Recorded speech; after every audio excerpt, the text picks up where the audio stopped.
Bom dia, pessoal, tudo bem? Muito feliz de hoje podermos ter esse tempo juntos, compartilhando a palavra. Amém? Você está feliz? Graças a Deus. Então, vamos ler. Pode abrir a sua Bíblia em Romanos capítulo 6.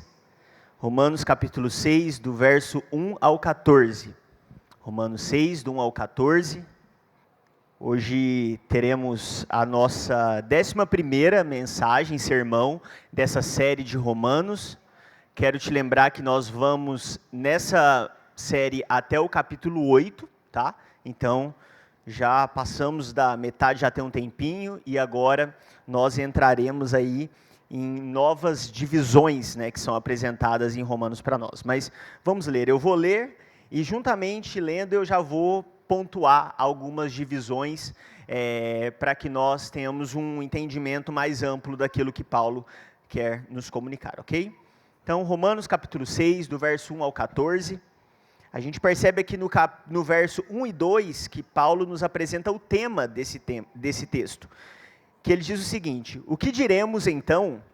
Continuaremos no pecado para que a graça aumente ainda mais? De modo nenhum. Como viveremos ainda no pecado, nós que já morremos para ele? Agora ele nos apresenta a base no verso 3 e 5, que ele diz o seguinte: ou será que vocês ignoram que todos nós que fomos batizados em Cristo Jesus, fomos batizados na sua morte, fomos sepultados com ele na morte pelo batismo, para que, como Cristo foi ressuscitado dentre os mortos pela glória do Pai, assim também nós andemos em novidade de vida. Porque se fomos unidos com ele na semelhança da sua morte, certamente o seremos na semelhança da sua ressurreição.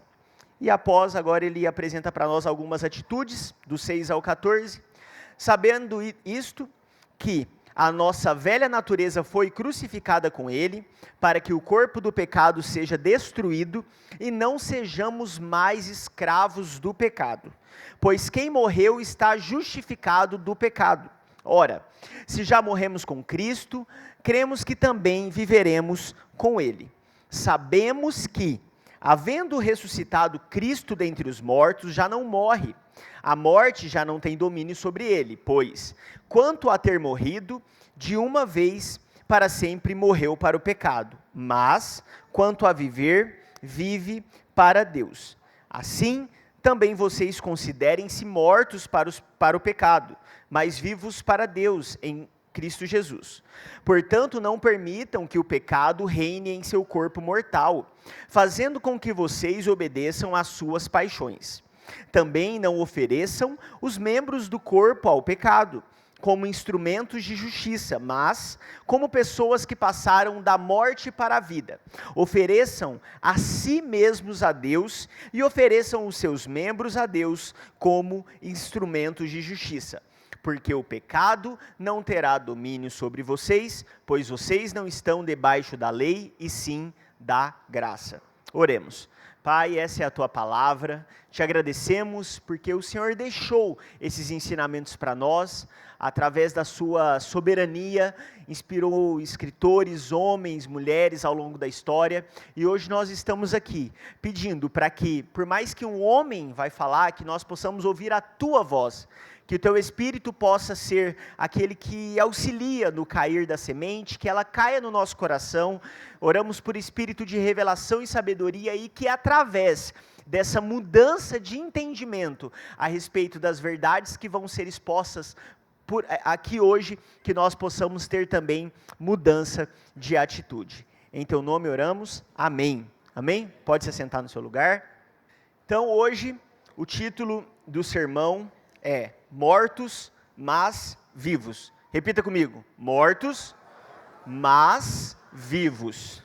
Então hoje nós iremos estudar esse texto dessa carta tão maravilhosa que é Romanos, e a gente vai entender que o argumento de Paulo aqui em Romanos não é apenas apresentado, mas ele é construído.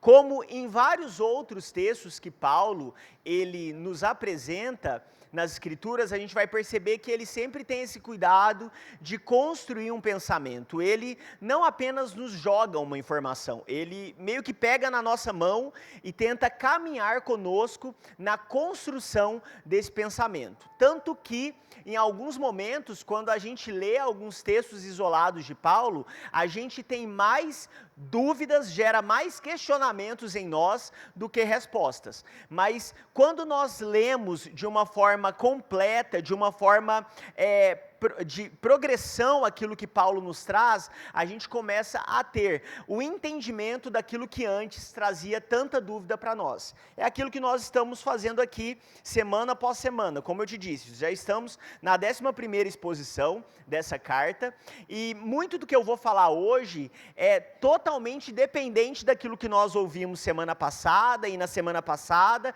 e na semana passada, e também vai se tornar muito mais claro nas semanas que prosseguem agora. Tanto que quando eu estava lendo ali Romanos 6 e eu via alguns textos, várias vezes eu lembrava de textos que estavam em Romanos 7, em Romanos 8, e eu sempre ficava pensando, não, mas você não precisa falar, daqui a pouco vai falar, você não precisa falar, daqui a pouco alguém vai trazer essa verdade, mas é como se fosse impossível, é como que se você se sentisse pregando uma parte só de um todo, e de fato é uma parte de um todo. É por isso que é necessário que nós venhamos, semana após semana, construindo essa ideia, até porque também se nós tivéssemos, mesmo que por zelo, o desejo de pregar o todo de uma vez só, nós não teríamos cabeça para entender a profundidade dessa verdade. Então, como ali, eu até coloquei aquela imagem, são vários tijolos que são colocados, várias verdades que se repetem. Paulo, ele é extremamente repetitivo no que ele fala, mas ele traz de formas diferentes o mesmo ensinamento para que nós possamos, então, entender isso e que isso se torne uma verdade dentro de nós. E algo que nós já dissemos aqui diversas vezes é a respeito da preciosidade do valor que a epístola aos Romanos tem para a nossa vida hoje, como crentes, como essa nova sociedade que Deus estabeleceu aqui na terra. Romanos, ele traz as bases mais rudimentares daquilo que é necessário para que nós vivamos uma vida de fé, uma vida que de fato agrada ao Senhor.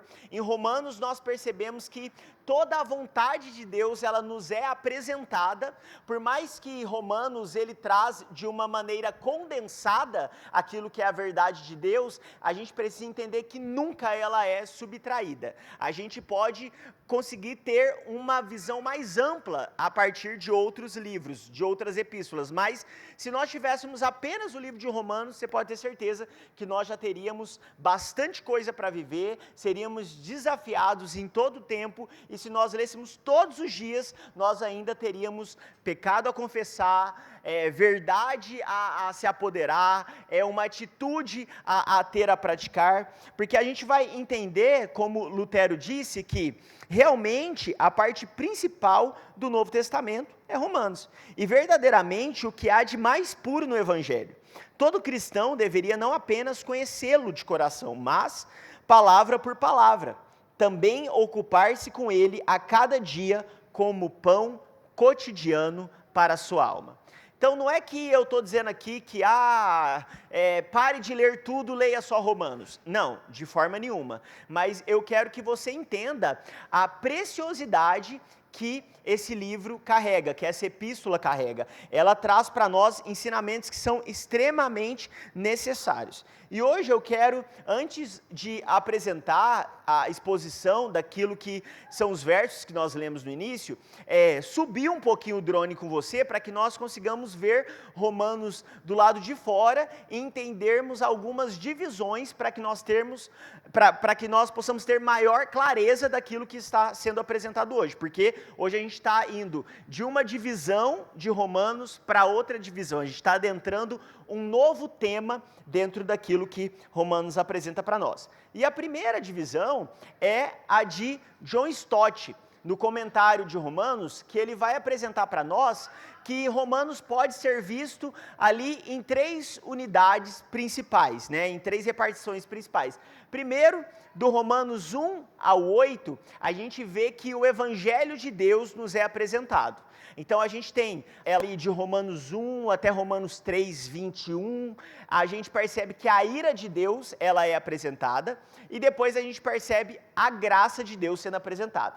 Depois, em Romanos 9 ao 11, a gente percebe que John Stott nos fala que Deus está ali apresentando o seu plano, que é como ele deseja fazer com que Israel e os gentios se tornem um homem apenas, um só homem, um novo homem e, portanto, uma nova sociedade. Então ele vai apresentar que o centro da carta de Romanos, o assunto principal não é a justiça de Deus, mas a justiça de Deus, ele é um assunto extremamente importante porque nos leva ao objeto principal da epístola de Romanos, que é como Deus fez com que dois povos totalmente diferentes e distantes se tornassem um só, que esse era o plano dele desde o início. E a partir daí, de Romanos 12 a 15 e também 16, a gente percebe que a vontade de Deus nos é apresentada, como essa nova sociedade agora pode viver.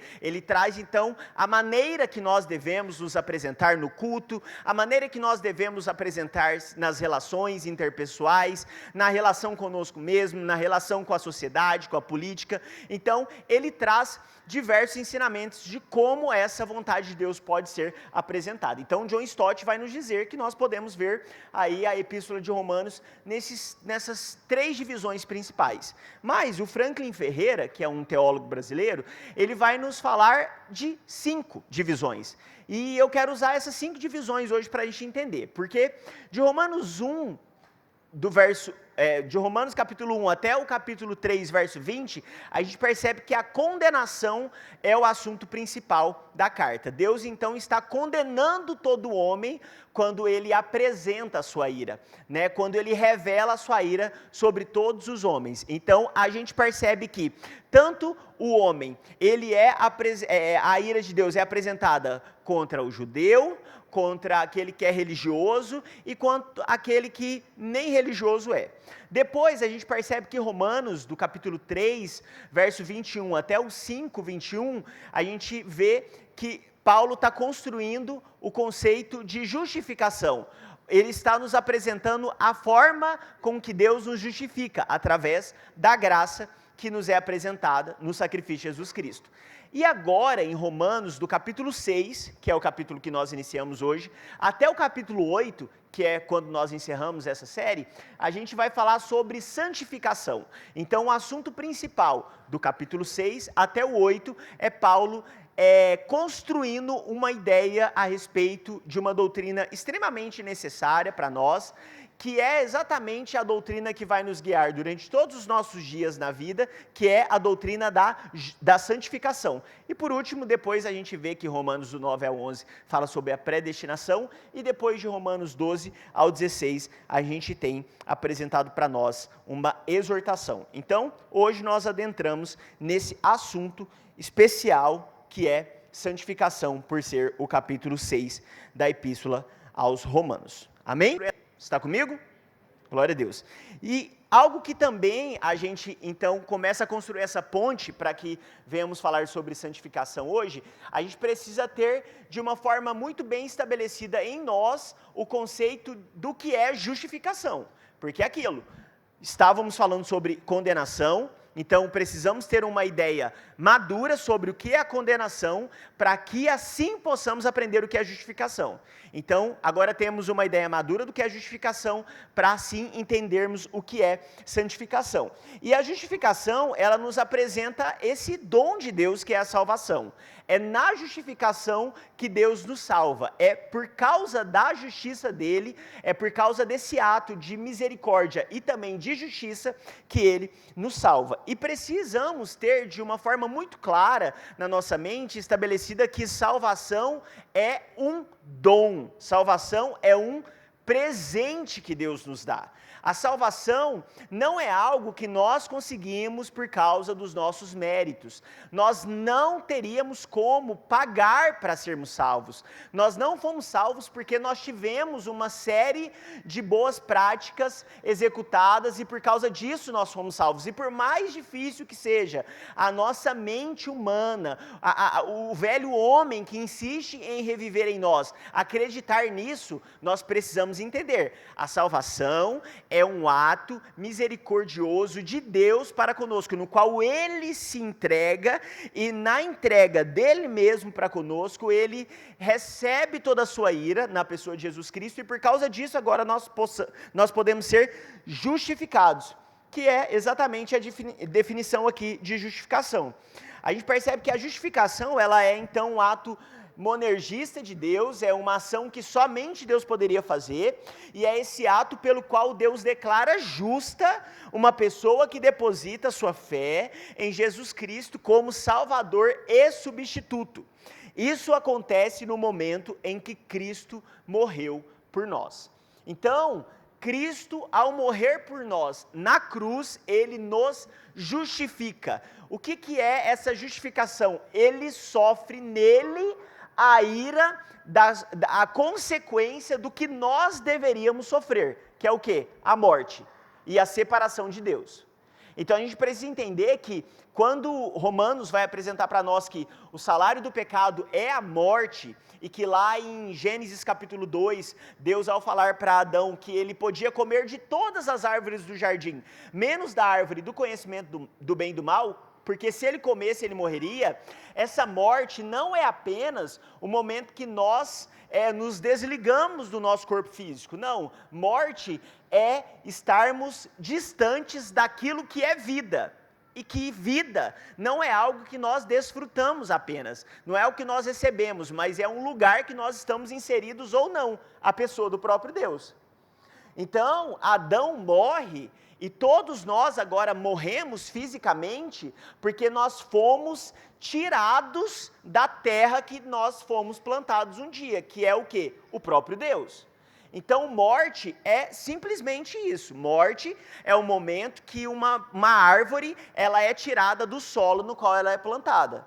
Se você é aqui de Curitiba, se você percebeu esses dias as ventanias que teve por aí, provavelmente você viu uma árvore ou outra caída aí no meio da cidade, né?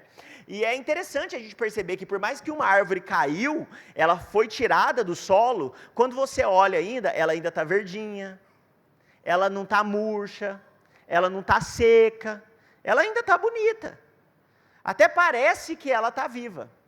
Assim somos nós, sem Deus. Em muitos momentos nós olhamos para nós olhamos no espelho e está verde ainda. Tem hora que ainda tem até uns frutos. Mas isso não quer dizer que tem vida. É uma questão de tempo. Daqui a pouco vem uma doença. Daqui a pouco vem um acidente. Ou seja, nós só usufruímos dessas consequências da queda porque nós já fomos tirados do solo que nós fomos plantados para estar. Então, esse era o lugar de morte que nós estávamos. Mas Deus vem. E Ele vem através da pessoa de Jesus Cristo, e Ele se torna o nosso Salvador e o nosso substituto. Ou seja, Jesus estava na cruz por nós e também em nosso lugar.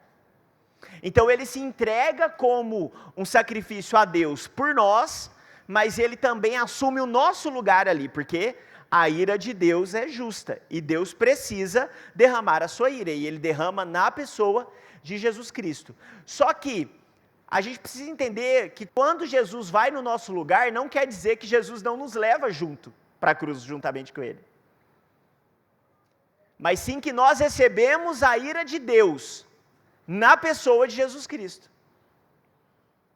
Jesus é essa, a gente vai falar um pouco mais na frente a respeito disso, mas só para ficar bem claro para nós, você lembra da história da Arca de Noé? E aí eu te pergunto algo, Noé foi alcançado pelo dilúvio, naquele dilúvio? Quem acha que Noé foi alcançado pelo dilúvio no dilúvio? Ele foi alcançado. A diferença era o lugar que ele estava quando o dilúvio veio. O dilúvio chegou para todo mundo, gente, inclusive para Noé. A questão é que Noé não foi destruído pelo dilúvio. Por quê? Porque ele estava em um lugar de segurança. Esse é o lugar que nós estamos quando a ira de Deus se manifesta. Num lugar de segurança, Jesus Cristo. Todos nós somos alcançados pela ira de Deus em algum momento. A questão é, qual é o lugar que você está quando essa ira chega? Nossa, mas deu uma balançada e eu caí. Mas não afogou? É isso que Paulo fala. Que as tribulações que nós passamos, elas são leves. Mas leve na perspectiva do que está acontecendo do lado de fora do barco. Porque para a gente pode parecer pesado. Mas o nosso problema é que a gente sempre mede uma tribulação com a que veio antes. E não é o que aconteceu antes peso de medida para aquilo que vai acontecer daqui a pouco. É aquilo que aconteceria se eu não tivesse em Cristo Jesus. Então, a justificação de Deus é isso. Nós somos alcançados pela ira, mas nós estamos num lugar de segurança. Então, nós fomos salvos, da mesma forma que Noé foi salvo. E aí, a ira de Deus abaixa. E aí, Noé sai desse lugar agora, e ele tem uma missão que é o quê? Reconstruir um novo mundo. Então, são figuras que nós podemos usar parcialmente para aquilo que acontece para nós hoje. E aí, o modo agora que Noé viveria, também é o modo que nós vamos viver. São de pessoas que passaram da morte, mas pela vida. E aí a gente percebe que, por causa da justificação, nós temos paz. E porque temos paz, nós podemos agora viver e desfrutar desse lugar que é a santificação. Fala comigo, santificação. A santificação é uma ação sinergista, e a gente percebe que esse sinergismo é uma ação conjunta. Então é esse processo contínuo que visa um propósito. Então o propósito da justificação é que tenhamos paz com Deus. O propósito da santificação é nos tornar cada dia mais a semelhança de Cristo. Então a santificação, ela não nos salva. A santificação existe porque nós já fomos salvos. Mas o que a santificação faz? Nos transforma e nos dá habilidade para vivermos como salvos agora. Porque o propósito de Deus não é apenas nos salvar. O propósito de Deus é agora nos ensinar como nós devemos viver como salvos. Terça-feira nós temos aqui o estudo bíblico.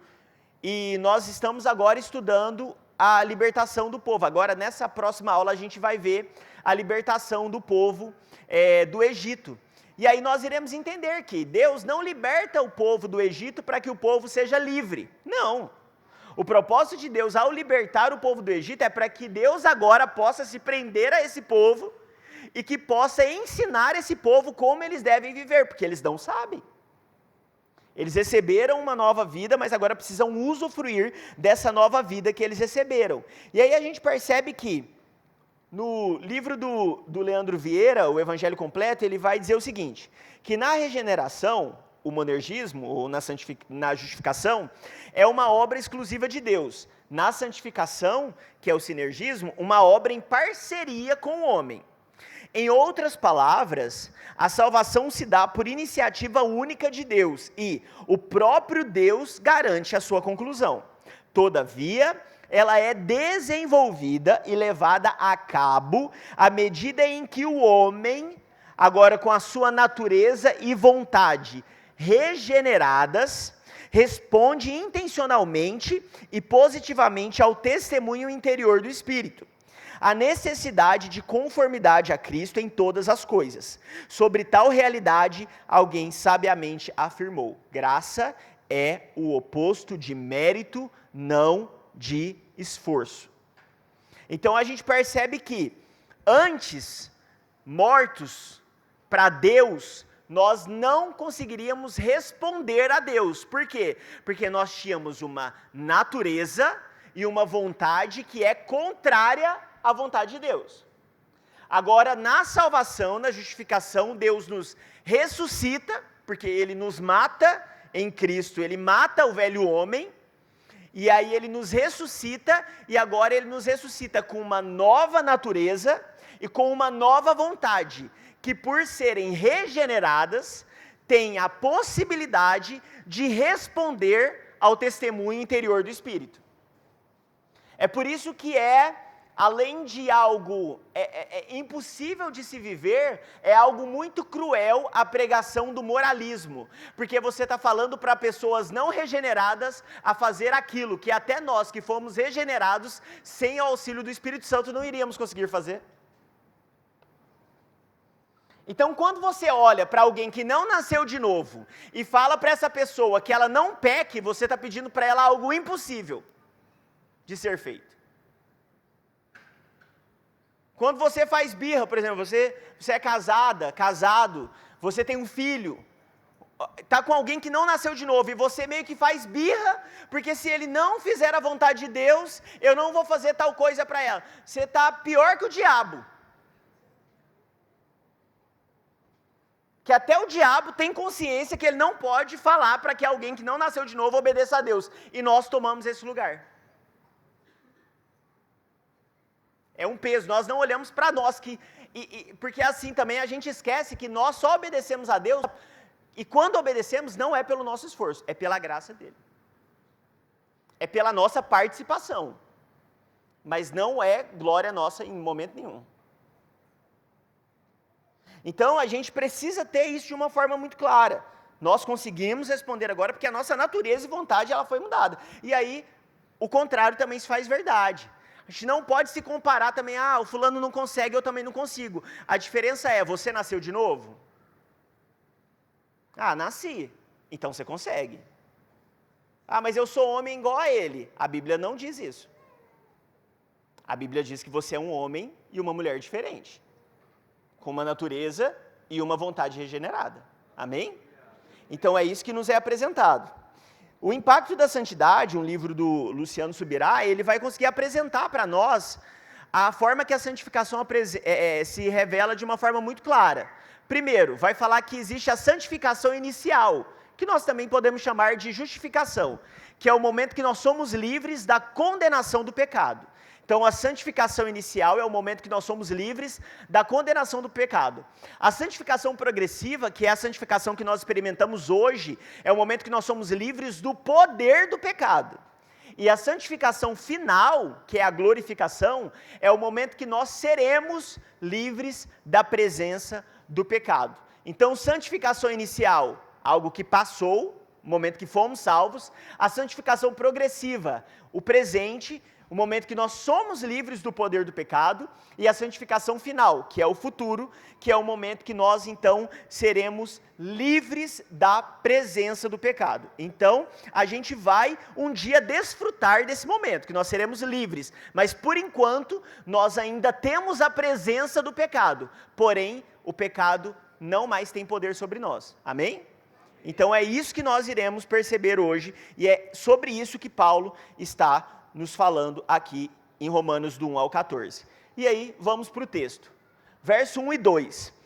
Paulo vai desenvolver o tema desse texto, que ele vai dizer o seguinte: o que diremos então?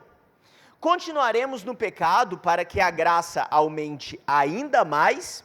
De modo nenhum. Como viveremos ainda no pecado, nós que já morremos para ele? Então aqui, a gente percebe que Paulo ele traz um gancho daquilo que ele estava falando no Romanos 5, que é o momento que ele vai falar, ele encerra ali o capítulo, que onde abundou o pecado, superabundou a graça de Deus. E aí nós percebemos que, como o próprio Leandro Fafa também já disse aqui em outros momentos, Paulo ele traz um discurso no qual ele entende aquilo que a pessoa que está recebendo podia trazer como questão, e ele mesmo já responde isso. Porque você encerrar um texto dizendo que onde abundou o pecado, superabundou a graça de Deus, um texto que fala que se o pecado é grande, a graça é maior ainda, talvez alguns irmãos poderiam ter o entendimento. Nossa, então se onde tem muito pecado, tem muita graça, então eu vou pecar muito para que eu desfrute muito da graça de Deus. Né? Por mais que às vezes a gente pensa assim, né? Nossa, mas isso é meio que absurdo, né? Não é assim que funciona. A questão é que, e algo que eu me desafio isso a todo momento, né? Eu quero que você também se desafie, é que você, a sua inteligência, né? A sua intelectualidade espiritual, o seu entendimento das Escrituras, não é revelado por aquilo que soa estranho aos seus ouvidos, mas sim sobre aquilo que talvez é exatamente semelhante às suas atitudes. Porque é um absurdo pensar, quanto mais eu pecar, mais eu vou ter da graça de Deus. É claro que não é assim. A questão é, será que antes de pecarmos, intencionalmente, pecamos sabendo que daqui a pouco Deus perdoa? Porque se for esse o nosso pensamento, a nossa mentalidade é essa: onde tem pecado, vai ter graça. E aí a gente entende que a heresia, ela é sempre perigosa, mas quando ela é resultante de uma interpretação incompleta de uma verdade, ela se torna ainda mais. É por isso que a hipergraça, ela, em vários aspectos, ela é tão difícil de você debater. Por quê? Porque é muito parecido com a verdade, só que é hiper verdade. É graça demais. É como se Deus olhasse lá de cima e falasse: não, mas eu não derramei, não foi esse tanto de graça. Né? É muita graça. Né? Então a gente percebe isso às vezes, e a gente vai entender que, às vezes a gente tem uns entendimentos equivocados a respeito disso, e a gente não entende, e a gente percebe que quando Paulo, ele traz essa realidade para nós, ele explica isso para nós, ele vai responder essa pergunta que muitos de nós fazemos, talvez não com os nossos lábios, mas com o nosso coração. Já que a salvação é pela graça e não por obras da lei, por mérito, ou pelo que a pessoa faz ou deixa de fazer, o crente pode pecar à vontade? Isso não seria um incentivo para o crente viver no pecado? E essa pergunta, meu irmão, é uma pergunta que ela é muito sincera em muitas pessoas. Muitas pessoas, às vezes, não conseguem, de fato, vestir a camiseta do a salvação é graça, porque eles têm medo, eles sabem que não fizeram nada para alcançar, mas eles não conseguem entender que é graça, porque eles pensam assim: se foi graça, porque eu não fiz nada, então eu não posso perder, se eu não posso perder, eu posso pecar, então eu não consigo. E a gente vai perceber que não é isso que as Escrituras estão apresentando para nós. A gente vai perceber que quando Paulo traz isso, né, o texto fala: que diremos então? Continuaremos no pecado para que a graça aumente ainda mais? O que Paulo responde? De modo nenhum. Como viveremos ainda no pecado, nós que já morremos para ele? A resposta de Paulo aqui é uma dupla negativa, é uma negativa enfática. É como se Paulo, ao fazer essa pergunta, né, se nós lermos no original, é como se fizesse essa pergunta. Então, já que o texto, né, vai dizer ali para nós, que diremos então? Continuaremos no pecado para que a graça aumente ainda mais? É como se Paulo falasse assim: não é isso. De jeito nenhum, né? Nananina não. Paulo, ele é enfático nisso, esse de modo nenhum é um grito. Paulo, ele está: não é isso que eu estou dizendo em momento nenhum, porque Paulo, ele vai trazer essa perspectiva que é impossível que um crente viva em pecado. E pegue essa palavra: viva, permaneça. Porque se nós não pegarmos essa realidade do que o crente viva em pecado, permaneça no pecado, nós iremos ir para uma doutrina que é uma doutrina perfeccionista, que é uma doutrina que prega que é possível para o homem chegar num ponto de amor a Deus, que esse amor a Deus seja tão grande que o homem nunca mais vai pecar. O homem não sente mais vontade de pecar. Nossa, eu amo tanto o Senhor que eu não peco. É aquele irmão que você vai num café com ele, e você fica estressado, porque a pessoa falou que era um preço, aí você ficou nervoso por causa do outro, ele fala, nossa, eu não sei como é que você perde tempo com isso, quando eu lembro que Jesus me salvou, eu nunca mais me estressei. Não tem esses irmãos? Né? É a santificação tóxica, né?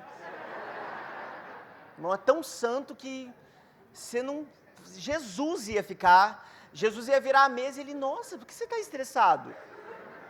Né? Não precisa disso, né? Então, às vezes a gente tem essa perspectiva, né? E é uma perspectiva bonita, gente. Assim, quando ela é sincera, porque tem hora que é uma galera que não é perfeita em nada pregando perfeccionismo. Aí é complicado. Mas tem uns irmãos que é bonitinho. Né? Nossa, eu amo tanto Jesus que, né, quem muito perdoou, muito ama, e aí eu amo tanto que eu lembro do lugar que Jesus me tirou, e eu nunca mais sentir vontade disso, não sei o que tem. Bonito, bonito mesmo. Só que não é possível. Né? Não é possível. Né? Nós não iremos alcançar isso. Porque se fosse possível, gente, Paulo não ia estar explicando como que o crente tem que se relacionar com a tentação, com o pecado, com as dificuldades. É óbvio que tem algumas pessoas que vão ter mais facilidade. Mas a gente vai perceber que a facilidade não é por espiritualidade. Ou também mas não é a espiritualidade que a gente percebe. Porque, assim, a facilidade em lidar com o pecado não está em quanto do Espírito Santo nós temos em nós, mas o quanto de maturidade nós temos em nós. Entenda isso. A espiritualidade, para que eu consiga dizer não para o pecado, não é medido com o tanto de Espírito Santo que eu tenho em mim. Todo mundo tem o mesmo tanto de Espírito Santo, tá? É o Espírito Santo. A diferença é o quanto de maturidade nós temos. E tem algumas pessoas que são mais maduras do que outras. Ah, como assim? Paulo vai falar, eu não posso dar alimento sólido para vocês, eu só posso dar líquido. E algo que uma vez o pastor Felipe Bartoszewski trouxe, que eu falei, cara, é verdade. Né? Eu queria uma Bíblia ali, Bíblia comentada e explicada por Felipe Bartoszewski. Porque ele tem umas coisas que eu falo, Espírito Santo que deve ter falado, é assim, que não tem como. Você está lendo, nunca veio na sua mente, veio na dele? Né? Eu acho que é escriba, ele fica mexendo com cor, aí Deus desce diferente lá, né? Que ele disse um momento que eu falei, cara, que legal, porque ele falou assim, que a nossa maturidade, ela não demonstrada por aquilo que nós conseguimos comer, mas sim por aquilo que nós conseguimos digerir. A maturidade de um crente, ela não é demonstrada por aquilo que nós conseguimos comer, mas sim por aquilo que nós conseguimos digerir. Por exemplo, o Joca está num momento que é difícil comer perto dele. Ele fez 5 meses agora, ele ainda não pode comer, né? E às vezes a gente está comendo e ele já está com a mão, né, vindo junto. E aí alguém poderia falar, nossa, ele não consegue comer um pedaço de carne. Dá ali na mão dele para você ver se ele não consegue. Vai igual chup-chup, né? Puxou, ele engole um pedaço de carne, eu te dou certeza. Ele engole um pedaço de carne. A questão é, o que vai acontecer depois que ele engolir esse pedaço de carne? Aí está o problema. A nossa maturidade não é sobre a gente conseguir ouvir muita pregação. A questão é, como é que faz quando bate no estômago? Não, eu posso saber dos BO que está acontecendo. Será que quando bater no estômago vai digerir? Talvez não. Então, a espiritualidade é medida por isso, né? Eu gosto muito da época lá do seminário, né? Todo mundo orava em línguas o tempo todo, e orava em línguas no banheiro, casa, ora em línguas o tempo todo, vamos competir com o Paulo. Era muita oração em línguas, né? E aí eu fui lá, né, estudar Gálatas, e eu percebi que, meu Deus, cara, 1 Coríntios, e aí a gente chega no entendimento que a nossa maturidade, a nossa espiritualidade, o irmão espiritual que Paulo fala ali em Corinto, não é o irmão que sabe orar em línguas, é o irmão que sabe segurar a língua. Você vê, a espiritualidade cristã não é demonstrada pelo quanto eu oro em línguas, mas o quanto que eu seguro a língua. Então, a espiritualidade ela é demonstrada muito mais pelo silêncio do que pelo barulho. Ah, não posso fazer barulho? Você pode, mas o barulho nem sempre ou quase nunca é carimbo de espiritualidade. E isso são coisas que a gente vai entendendo ao decorrer da caminhada, ao decorrer do desenvolvimento. E aí a gente percebe que, se de um lado tem os perfeccionistas, tipo, é possível nunca mais pecar, do outro lado tem os libertinos, que é o quê? Pecar dá nada não. Né? Tipo, já que eu não consigo ser perfeito, já que Deus não me fez perfeito, então tá de boa. Pecadinho, todo mundo erra, todo mundo peca, a carne olha que benção. Né? A carne é fraca. Nossa, eu fui ler a Bíblia, me deu um sono. Né? A luta, a carne é fraca, meu irmão. A Bíblia já fala. Se a Bíblia fala que a carne é fraca, eu falar que a carne não é fraca, eu sou herege. Então eu vou acreditar no que a Bíblia fala, é fraca, vamos viver na fraqueza. Né? É o que acontece em vários momentos da nossa vida. E aí a gente vai perceber que a pergunta de Paulo é literalmente essa: como viveremos se já morremos? Paulo não nega a possibilidade do crente pecar, mas sim de permanência no pecado. Então, quando Paulo fala da relação entre o crente e o pecado, ele não nega a possibilidade do pecado. E a gente vai entender o porquê. Mas ele nega a possibilidade da permanência no pecado, do pecar sempre, do pecar em todo momento. E aí a gente vai para os nossos quadrinhos aí, né? Que a gente vai entender um pouco sobre as naturezas do homem. Vou ser rápido porque a gente já falou isso várias vezes. Mas a gente vai perceber que existem 4 estágios de natureza do homem. Primeiro é o estágio da integridade primitiva, daqui a pouco a gente vai discorrer um pouco melhor sobre isso. Depois da completa depravação, depois de uma recuperação iniciada e depois da felicidade consumada. Então, existem esses 4 estágios: integridade primitiva, completa depravação, recuperação iniciada e felicidade consumada. Vamos entender um pouco melhor. A gente percebe que o primeiro estágio ali de integridade primitiva é esse estágio de que o homem pode não pecar. Ou, como o próprio Agostinho vai dizer, pode pecar, pode não pecar. É o momento que Adão se encontra. E é isso que nós chamamos de livre-arbítrio. É o momento que o homem ele pode pecar e pode não pecar. É esse momento de escolha. Ele escolhe para que lado ele vai. E durou no momento que o homem era inocente, Adão. Depois disso, a gente percebe que a realidade de todo homem é essa segunda realidade. O homem não pode não pecar. Não pode não pecar. Mas o fulano não peca. Mentira. Ele não pode não pecar. Não existe essa escolha. Por quê? Porque ele é escravo do pecado. Todo homem, depois de Adão, se torna escravo do pecado. E agora a realidade é que ele não pode não pecar. Então, o pecado, a infração contra a lei de Deus para o homem natural, para esse homem que está distante de Deus, é a coisa mais comum. Fulano, o menino pecou. Mas ele nasceu de novo? Não, então não tem como ele não pecar. O que ele faz é tudo pecado. Mas são coisas boas. A questão é que o pecado, ele não está na atitude só, ele também está na intenção. É muito querido, mas por quê? Nossa, dá um monte de coisa, mas por quê? É pecado. Atitudes boas, mas que são corrompidas por causa dessa realidade. Depois, nesse momento que nós experimentamos do homem regenerado, a gente percebe que agora nós estamos colocados nesse lugar de pode não pecar. Mas é diferente do lugar do homem inocente, porque o homem inocente pode pecar, pode não pecar. Para nós podemos não pecar, porque se não decidirmos, continuaremos pecando em todo o tempo.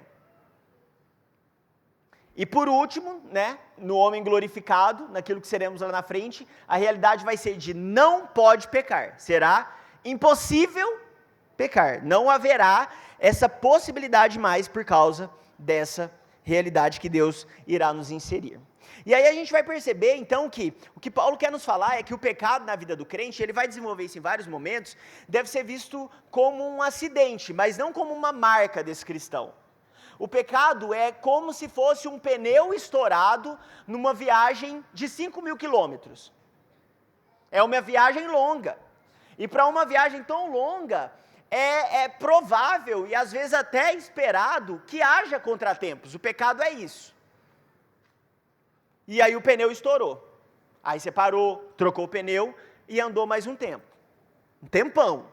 Porque acidentes, contratempos e uma viagem longa, ela deve ser algo que acontece como um acidente. A questão é que, se a cada quilômetro o pneu estoura, de duas uma, ou a qualidade do pneu é muito frágil,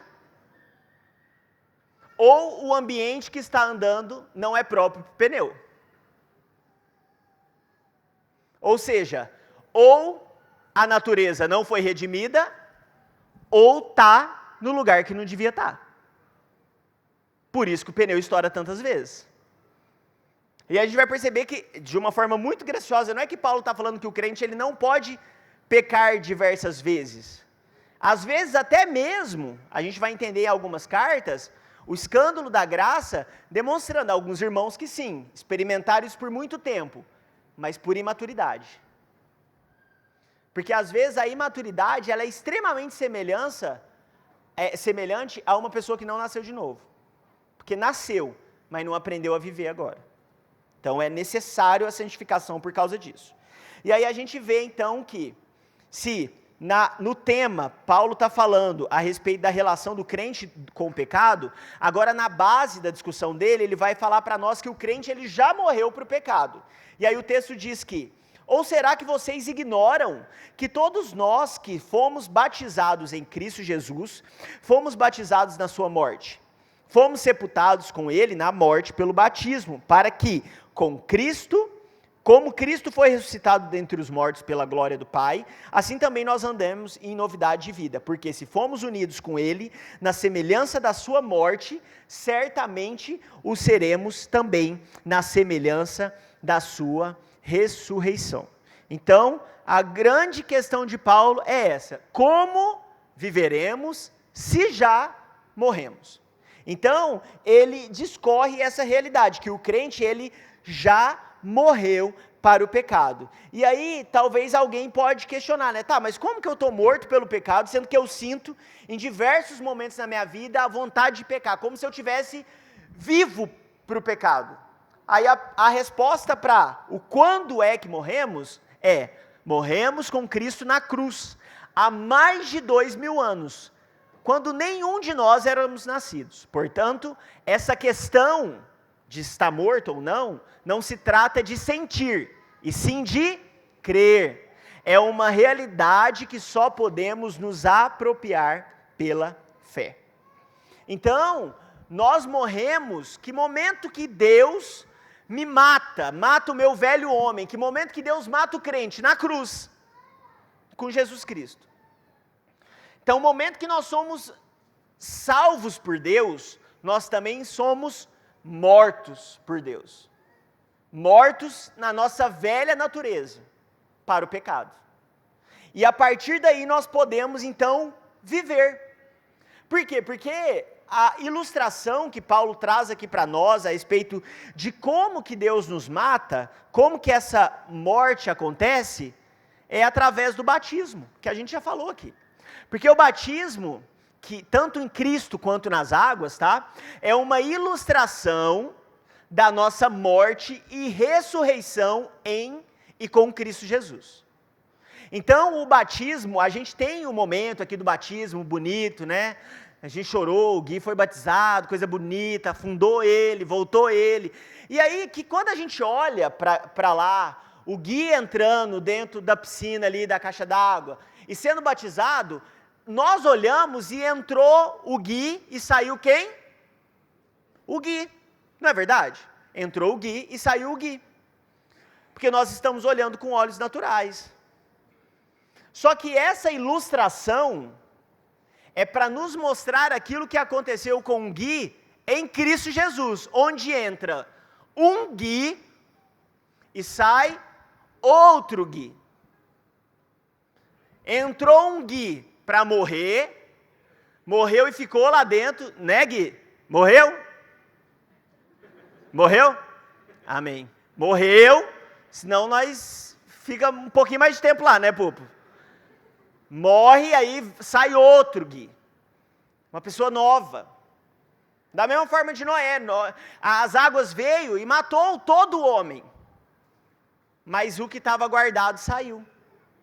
Então nós vivemos novamente, nós saímos daquele lugar e nós agora podemos desfrutar dessa realidade. Então o batismo é isso, é o momento que o homem ímpio e desobediente a Deus é morto pelas águas, e um novo homem agora que é obediente e capaz de obedecer à vontade de Deus sai dessas águas. Então a morte é o momento que nós também recebemos vida. Na cruz somos mortos e na cruz somos ressurretos. Da mesma forma que Deus morreu em Jesus, nós também agora ressuscitamos com Jesus, porque nós estávamos guardados em Jesus. Quem está em Cristo sofre tanto a perda, quanto também usufrui dos benefícios. É isso que Paulo vai trazer, é isso que a gente viu em Romanos capítulo 5, na semana passada. E aí a gente percebe que Augusto Nicodemos, ele diz assim: Deus nos uniu a Cristo para que andássemos em novidade de vida. Isto é, para que levássemos uma vida diferente, distinta da vida antiga que vivíamos. É o que o final do texto ali vai trazer para nós, né? No verso 4. Fomos sepultados com ele na morte pelo batismo, para que com Cristo, como Cristo foi ressuscitado dentre os mortos, pela glória do Pai, assim também nós andemos em novidade de vida. Então, tínhamos uma vida, temos outra vida. Andávamos de uma forma, agora andamos de outra maneira. E aí a gente vai para algumas atitudes que o apóstolo Paulo vai trazer para nós, que nós precisamos fazer. Então, entenda comigo, você morreu? Vamos de novo, né? Você entendeu? Você morreu? Sim. Mas você também viveu. Fala, eu morri e eu vivi. É o título do nosso sermão, Mortos mais Vivos. Fala, mortos mais vivos. Então agora eu, morto, mas também vivo, a gente tem algumas atitudes a fazer. E qual que é a primeira atitude que nós precisamos fazer então para viver essa vida de santificação? Que nós cooperamos junto com Deus. É que o crente precisa conhecer a sua nova situação. Do verso 6 ao 10, Paulo diz o seguinte: sabendo isto, então, o que eu preciso saber?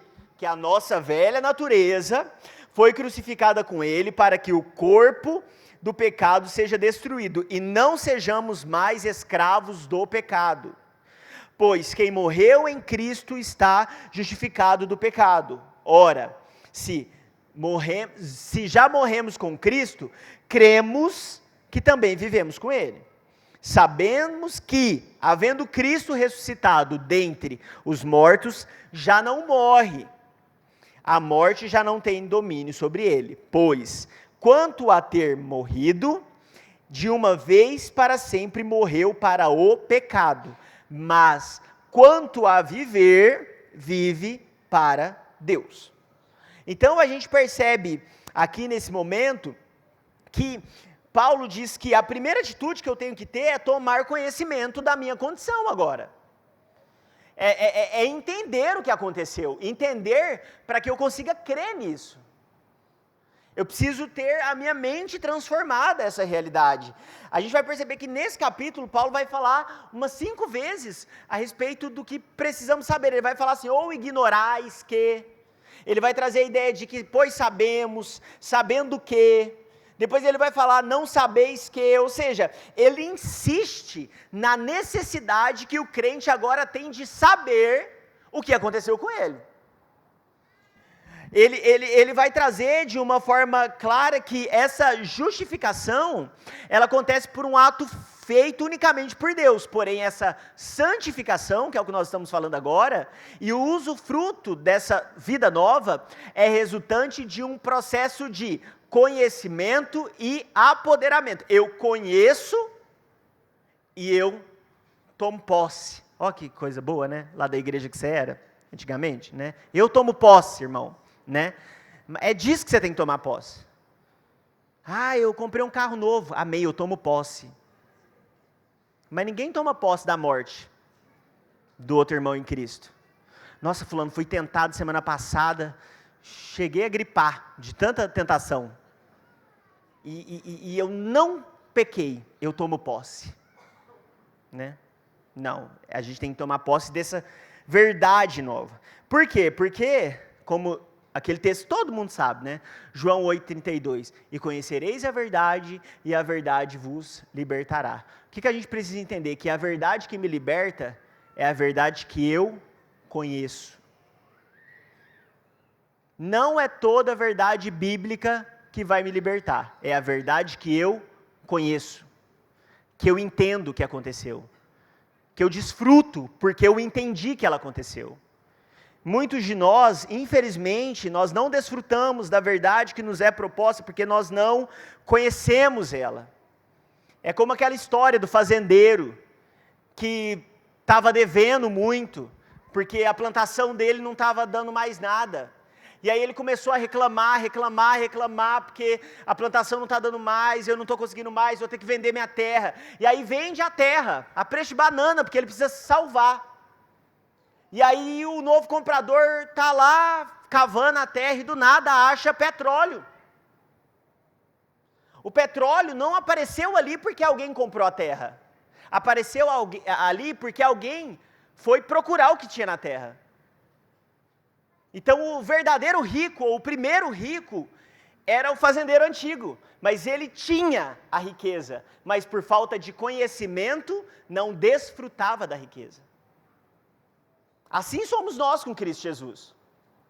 Somos ricos, mas vivemos como miseráveis. Porque não sabemos primeiro o que temos. Somos livres, mas ainda vivemos como escravos. Por quê? Porque não sabemos da liberdade que temos. Podemos nos alegrar nas tribulações, mas só choramos. Por quê? Porque não sabemos que podemos nos alegrar.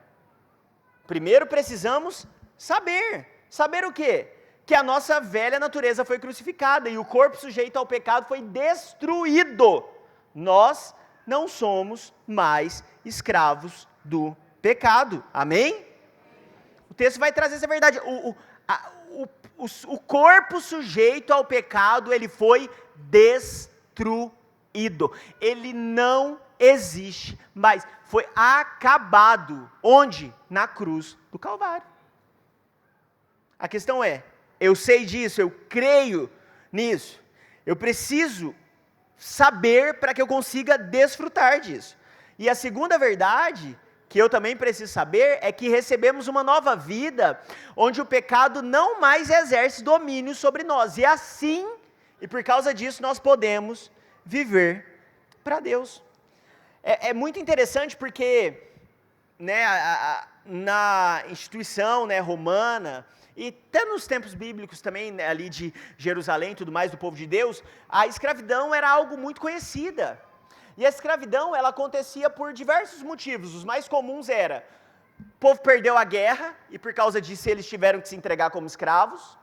Eles cometeram algum crime e precisavam se entregar como escravos.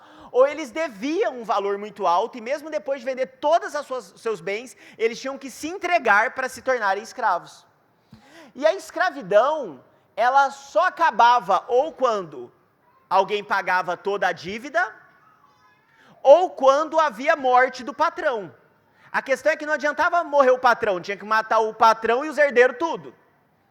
Porque você era posse, você era móvel, na perspectiva de escravo. E aí, na dinâmica de Deus, Deus resolve não matar o patrão, ele resolve matar o escravo. Porque se o escravo morre, ele também está livre da escravidão, do patrão, tá certo? O primeiro Gui era escravo. Ele morreu, ele não é mais escravo. Então poderia acabar por aí. Morreu, não é pertencente de ninguém, não é mais escravo, mas não está vivo também. Mas o que Deus faz? Ele nos mata e Ele nos ressuscita. Então agora o novo eu, que é muito parecido com o antigo, mas que é diferente em natureza, não deve mais nada para o patrão antigo. A questão é, eu sei disso? Porque se eu não sei, eu olho para o patrão antigo e falo, não, ele me manda. Mas você não é mais dele. Você não precisa mais obedecer. Aí o pecado vem, o patrão, e fala, faça isso. Aí você, tá bom, vou fazer. Por quê? Porque ele me manda. Mas você não é mais você. Você é um novo. Você que Deus ressuscitou através de Cristo Jesus. Porque é aquilo que Paulo também vai dizer mais na frente. Já estou crucificado com Cristo. E vivo não mais eu, mas Cristo vive em mim. E a vida que agora vivo, vivo na carne. Vivo pela fé do Filho de Deus, o qual me amou e se entregou a si mesmo por mim. Então, quando o pecado olha para mim e exige que eu o obedeça, quem que o pecado precisa ver? Eu? Não, Cristo. Porque não vivo, mas Cristo vive em mim. A questão é, eu sei disso? Porque se eu não sei, eu não tenho como viver. Mas agora, se eu sei, eu consigo ir para a próxima atitude, que é o quê? Me apoderar dessa verdade. Assim, também vocês considerem-se mortos para o pecado, mas vivos para Deus. Então, eu agora preciso me considerar dessa forma. Eu entendi o que Deus fez, mas não é apenas conhecer uma verdade, de saber que ela existe, que vai me libertar. Porque o conhecimento bíblico é, eu sei e pratico, eu sei e me envolvo com isso. Então eu sei que essa verdade existe. Agora o que eu faço? Eu me considero um morto para o pecado. Eu me considero alguém que de fato pode desfrutar disso. Eu sou o fazendeiro que não vendia propriedade. Mas aí eu te pergunto, você acha que o fazendeiro ele fica rico só porque ele descobre que tem petróleo debaixo dele? Não, ele precisa usufruir do petróleo. Então eu sei, agora eu também vou usufruir desse petróleo. Eu vou tomar posse, literalmente, dessa verdade. Tem uma história de Agostinho de Hipona, um famoso teólogo, que por mais que ele foi criado com a sua mãe, que era uma mulher piedosa e tudo mais, ele foi um homem extremamente ímpio, muito, muito mundano. E ele se envolveu ao longo da vida dele com várias mulheres, teve várias amantes durante a vida dele. E aí esse homem se converte, ele morre em Cristo, ele é justificado, ele nasce de novo e agora está sendo santificado, sendo transformado, e aí um dia ele vai caminhar pelas ruas de Hipona. E aí ele está caminhando pelas ruas de Hipona, aí do nada, uma mulher gritando, Agostinho! Aí ele olhou e falou, eita, treta. Agostinho! Né? Imagina, ele está andando e está, Agostinho, aí talvez o amigo dele falou assim, cara, está te chamando, sou eu não. Agostinho, aí do nada a mulher de tanto insistir, ela grita e fala assim, Agostinho, sou eu. Aí ele olha para trás, mas não sou eu, e vai embora. Ou seja, ele se apoderou da verdade que ele ouviu das Escrituras. É como a história, né, daquela garotinha, e se o pecado bater no meu coração? O que ela responde? Eu mando Jesus atender. Por quê? Porque não sou eu mais eu que vivo. Eu me apoderei dessa verdade. Ah, mas foi você que fez tal coisa lá atrás. Tá, você está falando em qual âmbito? Não, no âmbito real, né? A verdade... Não fui eu, não era eu naquela época. A gente precisa ter o discernimento de que uma vez que nós nascemos de novo, Deus não consertou a vida passada que nós tínhamos. Ele matou ela para nos dar uma vida nova, para que nós possamos viver novidade de vida. Amém? E aí a gente entende que a liberdade não se revela por não sermos tentados, mas por termos condição de dizer não a estas tentações. E a última atitude que nós podemos e devemos experimentar agora, primeiro eu o quê? Eu conheço, depois eu me apodero para que agora eu possa me oferecer a Deus. É o que o verso 12 e 13 diz. Portanto, não permitam que o pecado reine em seu corpo mortal, fazendo com que vocês obedeçam às suas paixões. Também não ofereçam os membros do corpo ao pecado como instrumentos de justiça, mas, como pessoas que passaram da morte para a vida, ofereçam a si mesmos a Deus e ofereçam os seus membros a Deus como instrumento da justiça. Então, a gente entende que agora a proposta é que eu possa me entregar a Deus, porque eu entendi então que eu fui morto em Cristo, eu fui justificado em Cristo, eu me apodero da realidade que eu não sou mais quem eu era, ou seja, o pecado não tem mais domínio sobre mim, e é o que as Escrituras vai falar de uma forma clara, né? Vai trazer ali no âmbito de dinheiro, mas que ninguém pode servir a dois senhores, e esse princípio também se aplica aqui, ninguém pode servir ao pecado e a Deus. Então Deus nos liberta do pecado, para que então nós possamos viver para Deus de uma forma clara. A questão é que eu preciso não permitir que o pecado reine sobre mim, mesmo tendo que lidar com a presença do pecado em mim em muitos momentos. Porque o pecado, gente, ele perdeu a autoridade no aspecto de domínio, mas ele ainda não foi despejado de nós. É aquilo que nós falamos sobre a santificação progressiva. Nós agora somos livres do poder do pecado. Só quando formos glorificados, seremos livres da presença do pecado.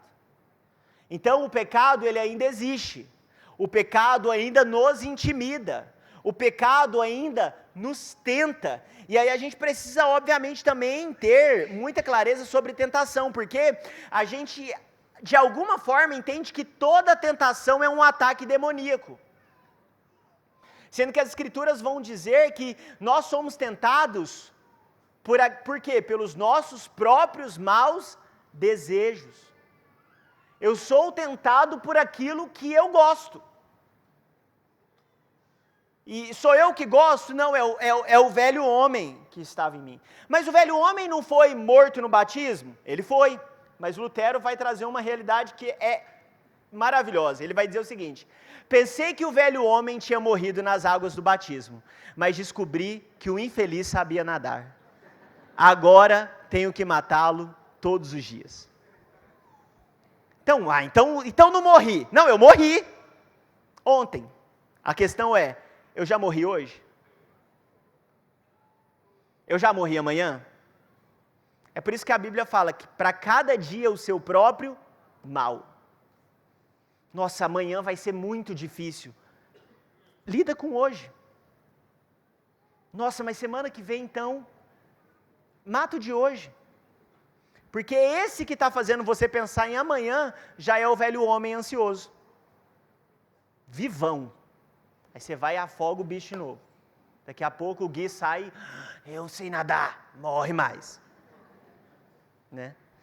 Então, a gente precisa entender isso de uma forma clara.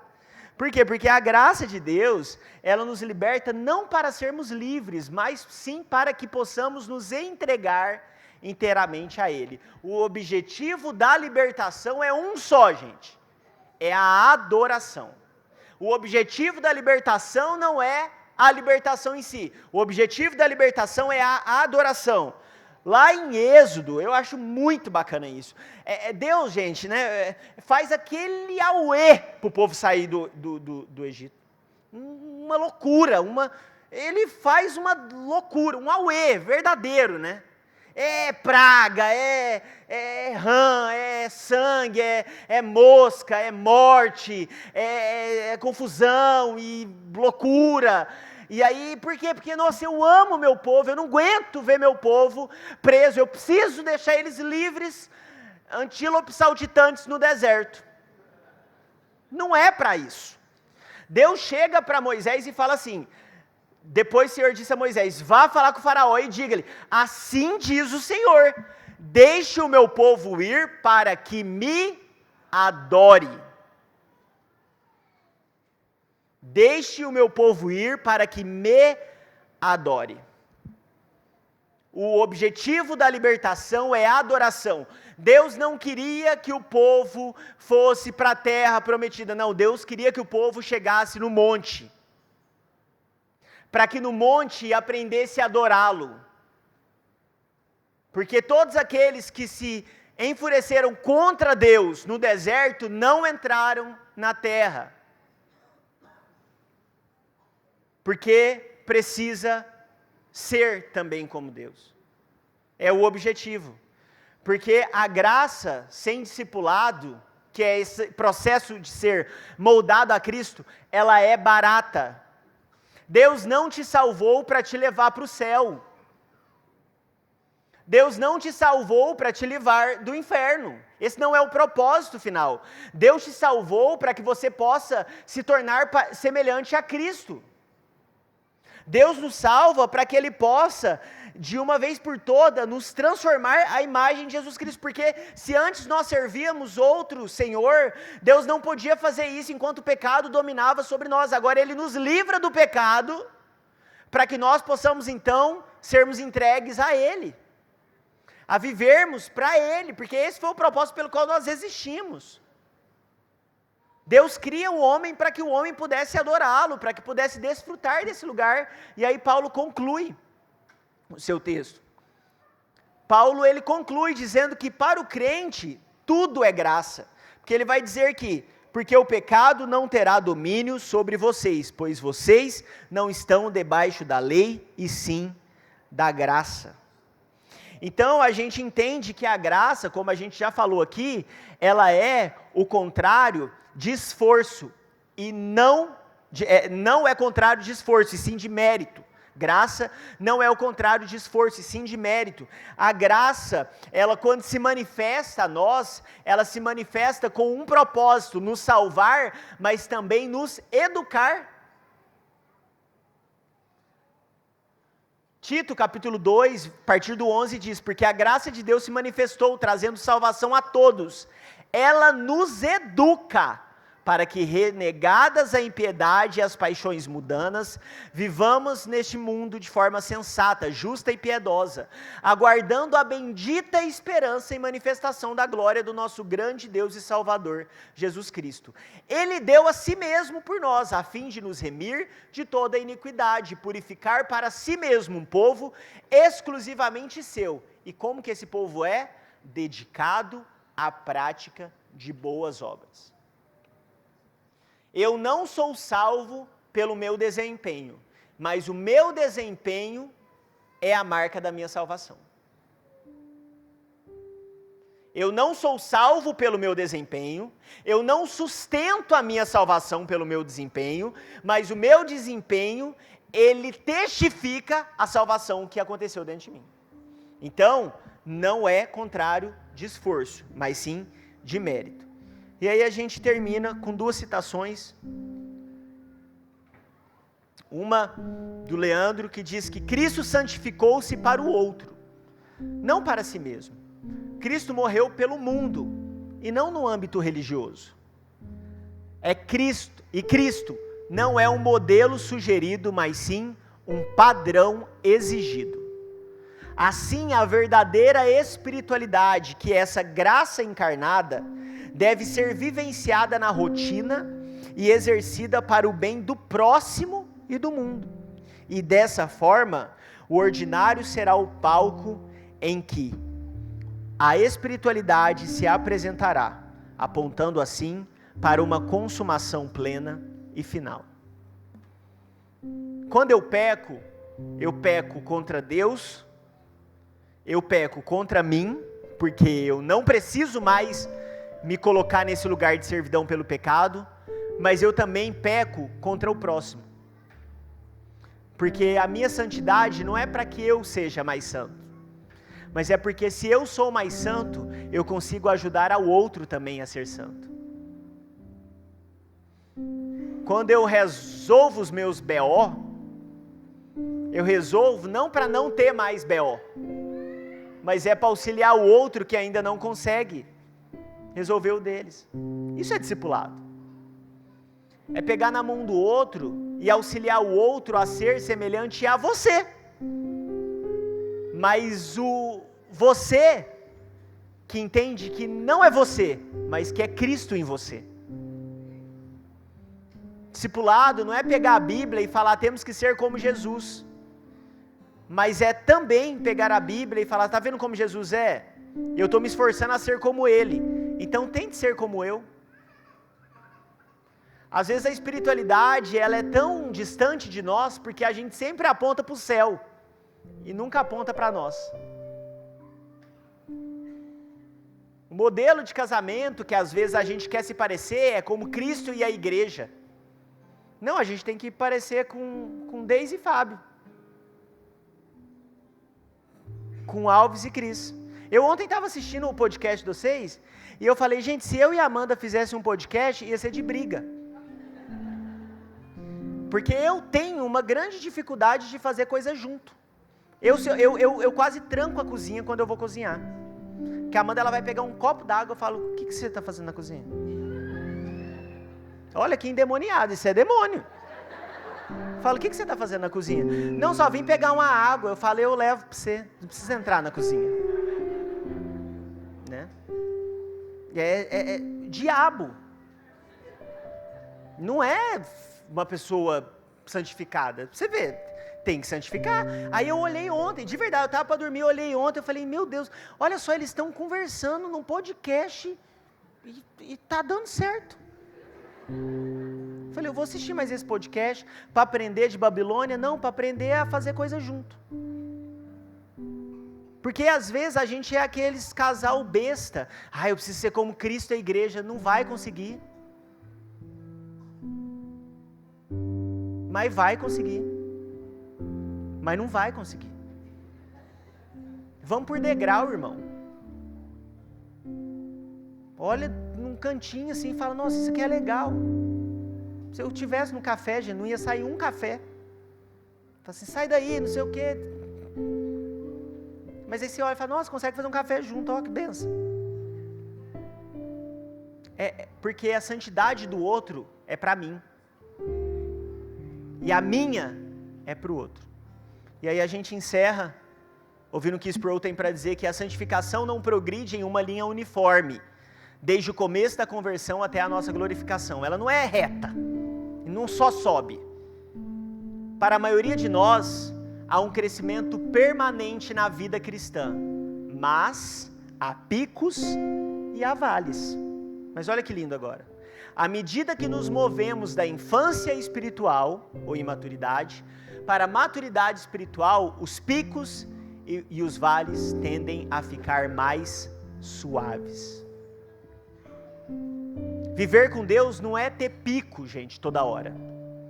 Porque se tem um pico muito grande, vai ter um vale também muito grande. Para depois ter um pico muito grande, aí um vale, um pico. Não! É suave. É suave. Eles vão, é crescente, mas é suave. Gostaria de chamar você para ficar em pé no seu lugar. E quero que nós usemos desse louvor, que você cante essa canção, mas que você não apenas cante essa canção, que você possa usufruir desse tempo também para orar ao Senhor. Para pedir para que o Senhor possa te ensinar a respeito das verdades que foram estabelecidas aqui nas Escrituras, para que você saiba, que você conheça, mas que você também peça força para o Senhor, para que você possa se apropriar dessa verdade. Senhor, eu descobri isso, eu quero ser isso, mas que você também não peça apenas para que você descubra e seja, mas que você também peça, Senhor, me ajuda a me entregar para você. Eu não quero usufruir, não quero usar da sua liberdade como uma forma de ser livre, mas eu quero usar da minha liberdade para que eu possa me entregar a você e para que eu possa viver plenamente para a sua glória. Amém?